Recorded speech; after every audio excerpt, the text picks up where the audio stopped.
안녕하세요. 김성길 목사와 함께하는 GTS 말씀 묵상 시간입니다. 자, 오늘부터는 8주입니다. 8번째 주간의 첫째 날 묵상 시간입니다. 자, 여러분, 이제 묵상이 어느 정도 훈련이 되셨나요? 자, 묵상이라는 것은 정말로 중요한 것인데, 이번 주간에 우리가 묵상하게 될 말씀은 묵상이 얼마나 중요한 것인지를 설명하고 있는 말씀입니다. 묵상이라고 하는 것은 우리의 삶을 형통하게 하는 아주 중요한 역할을 합니다. 자, 특별히 우리 GTS 묵상은 세 가지의 목적을 가지고 만들어졌습니다. 첫째는 역동성입니다. 내 안에서 말씀을 깨닫고 감동받고 느끼고, 그래서 내 안에서 내 영이 살아 움직이는 거죠. 마치 시냇물이 땅속에 있는 샘물이 흘러서 내 영혼 속에 들어와서 내 영혼을 막 살아 움직이게 하는 것과 같습니다. 그래서 묵상하는 사람을 시냇가에 심은 나무와 같다, 이렇게 이야기를 하죠. 자, 두 번째입니다. 두 번째는 이제 암송의 능력이에요. 묵상을 잘하기 위해서는 말씀이 내 안에 기록되어 있어야 돼요. 말씀이 내 생각 속에 기록되지 않으면 묵상은 안 됩니다. 성경 읽는 것도 되고 배우는 것도 되고 공부도 되고 다 할 수 있지만, 묵상은 내 안에 말씀이 기록이 돼 있어야 눈을 감으면 그게 떠오르는 거예요. 떠올라야 이 말씀이 내가 계속 생각하게 되고, 내 생각을 이 말씀이 지배를 해야 사람은 생각하는 걸 행동하게 돼 있기 때문에, 묵상이 그래서 사람을 말씀을 행동하게 해서 형통하게 하는 거거든요. 그래서 암송의 능력. 세 번째는 일주일간의 주제입니다. 그래서 그 일주일 동안의 주제, 첫째 날 전체 생각 속에 담기, 두 번째 날 중요한 것 찾기, 세 번째 날 숨겨진 비밀 찾기, 네 번째 날 하나님 마음 느끼기, 다섯 번째 날 나와의 관계, 다른 사람과의 관계, 환경과의 관계 잘 갖기, 여섯째 날 응용하기, 일곱째 날 전체 기억하기예요. 그래서 이 방식을 우리의 삶에서 사용을 하면 우리 삶이 굉장히 중요하게 변화와 발전을 가져옵니다. 이 묵상의 목표 지점은 다니엘과 같은 사람이 되는 거예요. 신앙과 삶이 따로 떨어져 있지 않고, 다니엘은 청소년 시절에는 같이 공부하던 애들보다 10배나 뛰어난 지혜를 가졌고, 나중에 성년이 돼서 나라의 일을 맡았을 때는 다른 사람들보다 업무 능력이 훨씬 뛰어났어요. 이걸 목표로 해서 만들어진 게 바로 이겁니다. 그래서 우리 아이들도 열심히 이 묵상 방법 훈련해 주시고, 그러면 아주 똑똑한 아이들이 될 수가 있는 거죠. 자, 그럼 오늘도 첫째 날 묵상, 먼저 그림부터 한번 보겠습니다.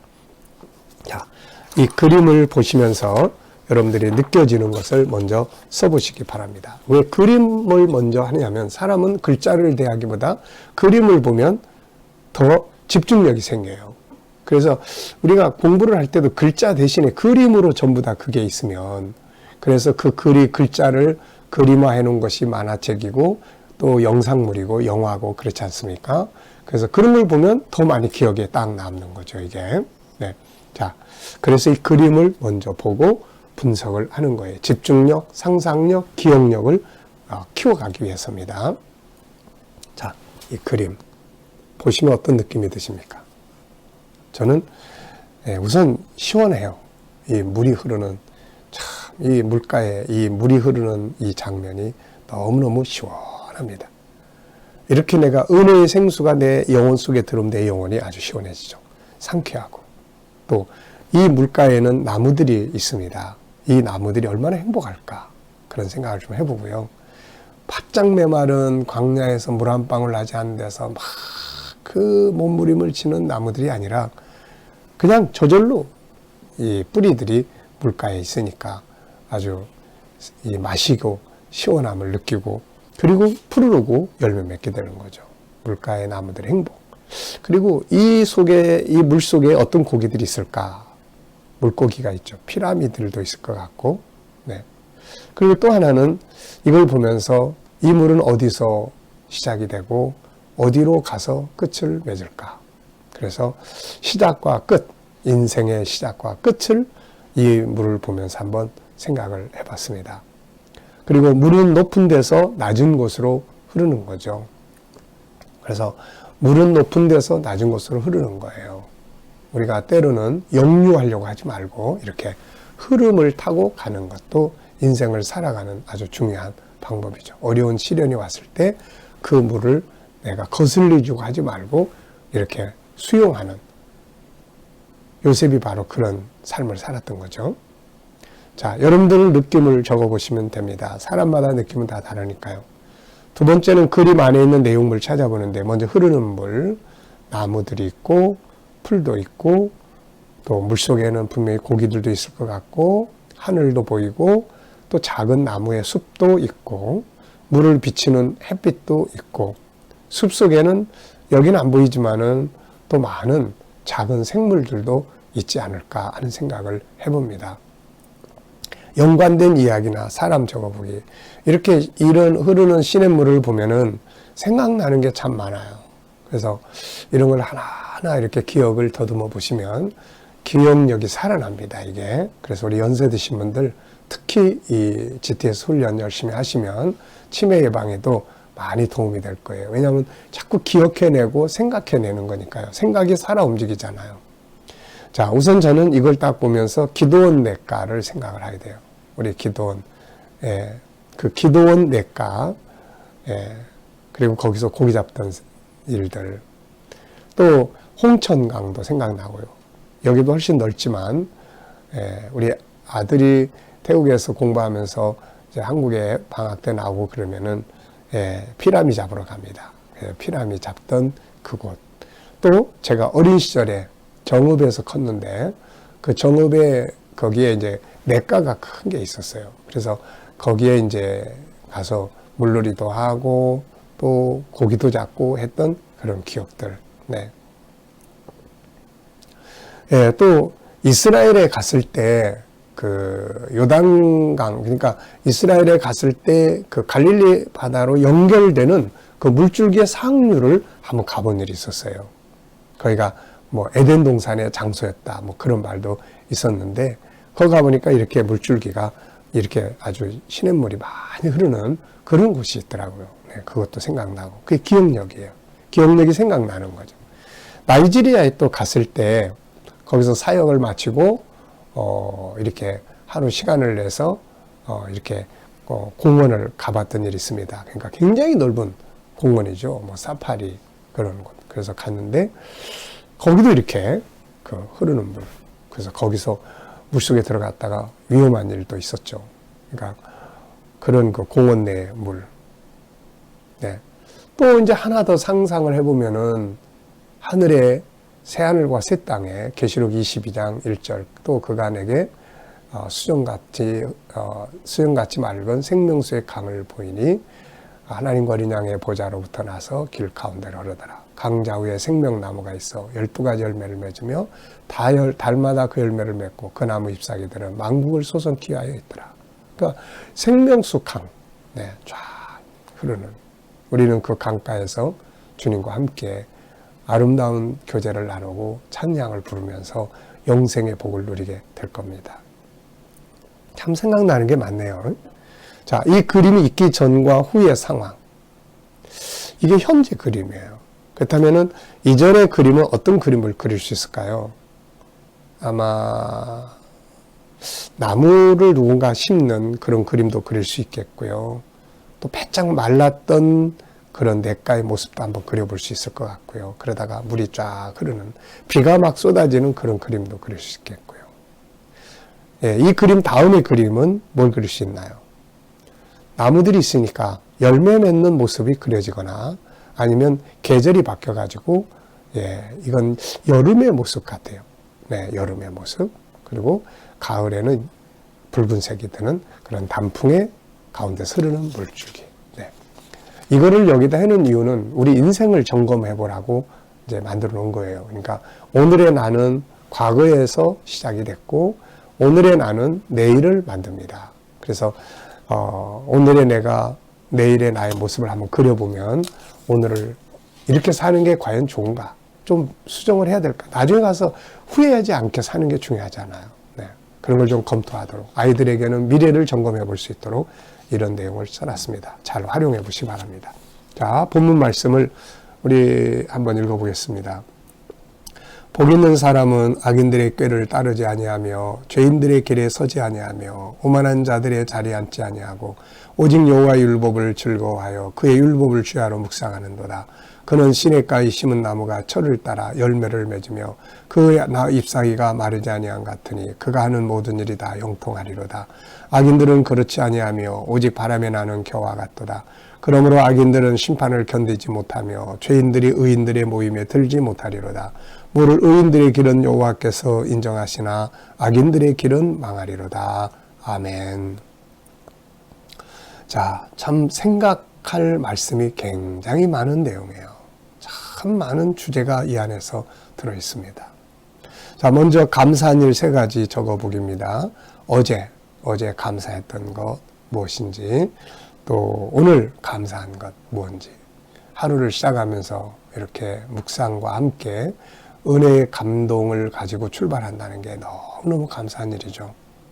네, 오늘 하루에 일어날 많은 일들, 어떤 일이 벌어질지 우리는 몰라요. 그러나 결국은 우리가 예수 그리스도 안에 있다면 합력해서 선을 이루는 그 결과들이 됩니다. 그래서 예수 그리스도 안에 있다는 것 자체가 복이고 감사할 일들입니다.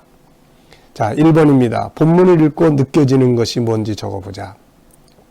우선 저는 이 본문을 읽으면서 생각나는 게 여러 가지가 있습니다.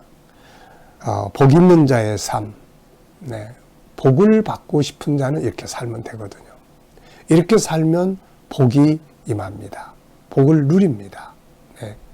그리고 이 복 그러면은 창세기 1장 27절, 28절. 창세기 1장 27절은 하나님이 사람을 처음에 만드시고 28절은 사람에게 맨 처음에 하신 말씀이 뭔지 아세요? 복을 주어 가라사대. 하나님이 사람에게 사람 만들어 놓고 맨 처음에 하신 말씀이 복을 주시고, 네, 복을 주셨어요. 네. 또 예수님께서 이 땅에 오셔서 마태복음 5장 3절부터 심령이 가난한 자가 복이 있나니, 예. 심령이 가난한 자가 복이 있나니, 팔복, 복을 말씀하셨어요. 복. 그리고 계시록도 22장 14절, 성경 맨 마지막 장에 그 두루마기를 빠는 자들은 복이 있나니 저희가 생명나무에 나가며 문들을 통하여 성에 들어갈 권세를 받으려 함이로다.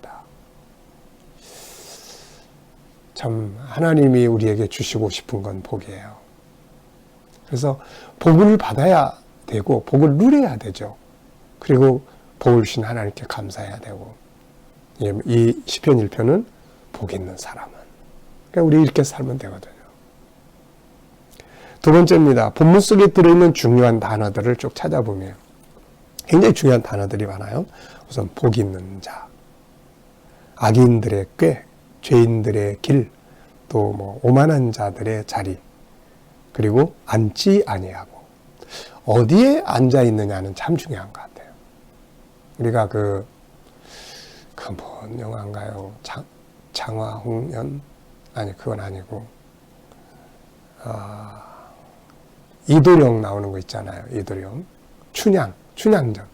그거 보면은 이도령이 나중에 어사또가 돼가지고 이제 그 지역을 갔잖아요. 근데 춘향이가 수발 들지 않는다고 해가지고 이제 목에 나무 칼을 딱 쓰고서는, 그리고 이제 앉아있고, 예, 그런 장면들 기억하시죠?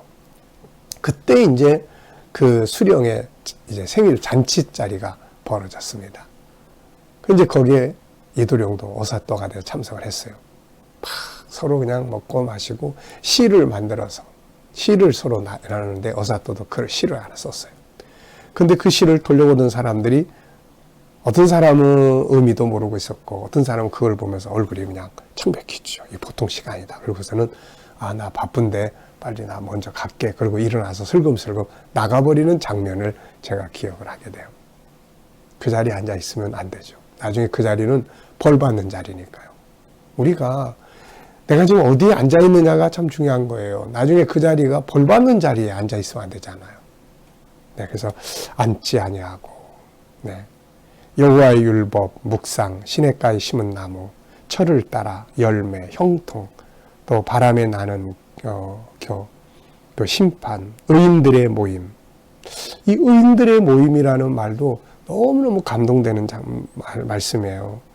의인들의 길, 여호와의 인정, 망하리로다. 형통하리로다는 단어가 있고 망하리로다는 단어가 있어요. 형통하리로다는 단어를 우리가 이루고 싶으면 형통하는 자의 길로 가면 되고, 망하는 자의 길로 이루리라가 이루어지고 싶으면 그 길로 가면 되죠. 자, 여러분. 자, 세 번째는 올해 결심을 다시 한번 써보십시오. 그래서 올해 계획했던 일들이 무엇인지, 또 진행하고 있는 건 뭔지, 1, 2월 달이니까 한 번씩 요 계획된 것들을 계속 생각하고 적어보고, 아직도 목표가 없어 가신다면은 목표는 꼭 세워보십시오. 네. 영적인 목표, 현실의 목표, 사명적인 목표. 네. 자, 저는 GTS 묵상, 또 더 깊은 영상, 이 영적 자리, 그리고 영상 제작 보고, 그리고 GTS 연구, 특히 어린이 GTS 정착하는 이런 것들이, 또 육신을 위해서 운동하는 것, 이런 것들이 이제 제가 올해 하고자 하는 내용들입니다. 네. 자, 본문을 이야기로 꾸며보자. 이 시편 1편은 누구나 다 거의 다 암송하고 있을 거예요. 그래서 특별히 어려움은 없지만 이걸 조금 더 쉽게 내 이야기처럼 한번 이렇게 꾸며보면 훨씬 기억하기가 쉽죠. 자, 저는 본문을 이렇게 옮겨봤습니다. 복 있는 사람은 악인들의 꾀를 따르지 아니하며 죄인들의 길에 서지 아니하며 오만한 자들의 자리에 앉아있지 않습니다. 그는 대신에 여호와의 율법을 즐거워하고 그의 율법을 주야로 묵상합니다. 그는 시냇가에 심은 나무가 철을 따라 열매를 맺으며 그 잎사귀가 마르지 아니한 같이 그가 하는 모든 일이 다 형통하게 됩니다. 악인들은 그렇지 않습니다. 악인들은 바람에 나는 겨와 같습니다. 그러므로 악인들은 심판을 견디지 못하게 되고 죄인들이 의인들의 모임에 들 수가 없습니다. 물론 의인의 길은 여호와께서 인정하시지만 악인들의 길은 망하게 되는 것입니다. 네. 이렇게 조금만 변화를 주면 훨씬 쉬워지는 걸 느끼게 되죠. 자, 오늘 내용의 제목을 정한다면 그렇게 정한 이유는 뭔가? 제목 정하는 게 참 중요해요. 특히 우리 아이들과 밖에 나가면 이름 지어주고 제목 정하는 거 많이 해보세요. 나무 한 그루를 보고 이 나무 이름이 뭐야? 소나무인데 네가 이름을 지어준다면 뭐라고 이름을 지어줄 수 있어? 털복숭이라고 지어주고 싶어. 왜? 나무 가지 하나하나 이렇게 잎이 털복숭이처럼 너무 많아. 네, 이름 지어주는 거죠. 이게 참 중요해요. 하나님이 천지만물 만드시고 아담과 하와한테 동물들 다 불러와서 이름 지어줘보라 그러셨잖아요. 그 이름. 그리고 또 어떤 이름 하나에 대해서 한번 풀어볼래? 자, 소나무인데 왜 소나무라고 지었을까? 사람들은 글쎄 소가 먹는 나무라 그럴까? 네. 그러면서 자기 생각을 표현할 수 있는 거죠. 이게 결국 논술이고 논문이고 논리적인 거고 그러잖아요. 어떤 걸 분석할 줄 아는 능력을 키워주는 거거든요. 저는 복 있는 사람, 시냇가에 심은 나무, 묵상과 형통, 형통하는 길과 망하는 길, 의인들의 모임, 형통케 하는 비결 이렇게 다양하게 적어봤습니다. 자, 뒷페이지로 넘어가서 본문을 정리하면서 암송하고 싶은 내용이 있으면 적어보십시오. 저는 전체라고 써놨어요. 전체. 두 번째입니다. 네, 본문에서 내게 주시는 교훈은 뭔가? 묵상이 형통하게 한다. 오늘 말씀 속에서 느껴지는 하나님의 마음은 무엇인가? 네, 이 말씀을 쭉 보면 하나님은 우리가 복을 받기를 바라세요. 이게 아버지의 마음인 것 같아요. 아까도 이야기했지만 창세기 1장 28절 사람을 맨 처음 만드시고 복을 주어 가라사대 복을 주셨어요. 맨 처음에. 그리고 마태복음 5장 예수님 세상에 오셔서 복을 주셨어요. 그리고 계시록 22장에 하나님은 하늘의 복을 우리에게 주십니다. 그래서 우리는 이 땅의 복과 하늘의 복을 누리기 위해서 존재하는 거죠. 자, 여러분, 하나님의 마음은 그렇습니다. 그래서 복을 받는 비결을 담아놓은 게 바로 이 성경 아닙니까, 이거. 이걸 우리가 이제 주야로 묵상하는 거죠. 읽고 배우고 생각하고 내 마음속에 이 말씀을 담아서 말씀이 나를 지배하게 하고 말씀이 내 삶을 지배하게 하면 행복한 거죠. 복을 누리게 됩니다. 자, 오늘도 주님과 함께 아주 이 시편 1편 묵상과 함께 아주 기분 좋은 묵상이에요. 여러분 묵상과 함께 복된 하루, 행복한 하루, 형통하는 하루가 되시기 바랍니다. 기도하고 마치겠습니다. 주님, 오늘부터 8번째 묵상을 시작합니다. 시편 1편을 묵상하게 되는데 이 묵상을 할 때마다 은혜의 샘물이 흘러 넘치게 하여 주시옵소서. 오늘도 우리 자녀들과 친척들, 이웃들 중에 믿지 않는 자들은 주께로 돌아오게 하여 주시고 우리 자녀들과 우리 모든 성도들 사랑하는 삶의 현장마다 함께 하여 주셔서 저희들이 코로나 바이러스로부터 머리털 하나 상하지 않도록 보호하시고 안전하게 하여 주옵소서. 또 성도들이 믿음으로 일하는 직장과 사업장들마다 형통하게 하셔서 잘 되게 해주시고 새로운 직장을 찾는 자들에게는 좋은 직장들이 만날 수 있도록 은혜 입혀 주시고 우리 성도들과 자녀들이 주 안에서 가진 꿈과 비전들이 다 이루어지게 하여 주시옵소서. 주님, 치료받는 우리 성도들, 오늘도 또 병원에 있는 성도들 은혜 베풀어 주시고 저희들이 잘 치료받고 건강한 모습으로 하나님 앞에 서게 하여 주시옵소서. 주님, 오늘도 또 이 나라와 민족이 함께 하시고 이 땅에서 코로나 바이러스가 속히 소멸되게 하여 주시며 또 이 나라의 지도자들에게 지혜를 주셔서 나라를 바른 길로 이끌어갈 수 있도록 은혜 베풀어 주시옵소서. 주님, 오늘 세계 곳곳에 있는 선교사님들과 저들의 사역 가운데 함께 하시고 이슬람권, 불교권, 힌두권, 공산권에서 또 핍박받고 있는 교회가 있다면 저희들을 지켜주셔서 끝까지 믿음으로 승리하게 하여 주시옵소서. 감사하며 예수님의 이름으로 기도하옵나이다. 아멘.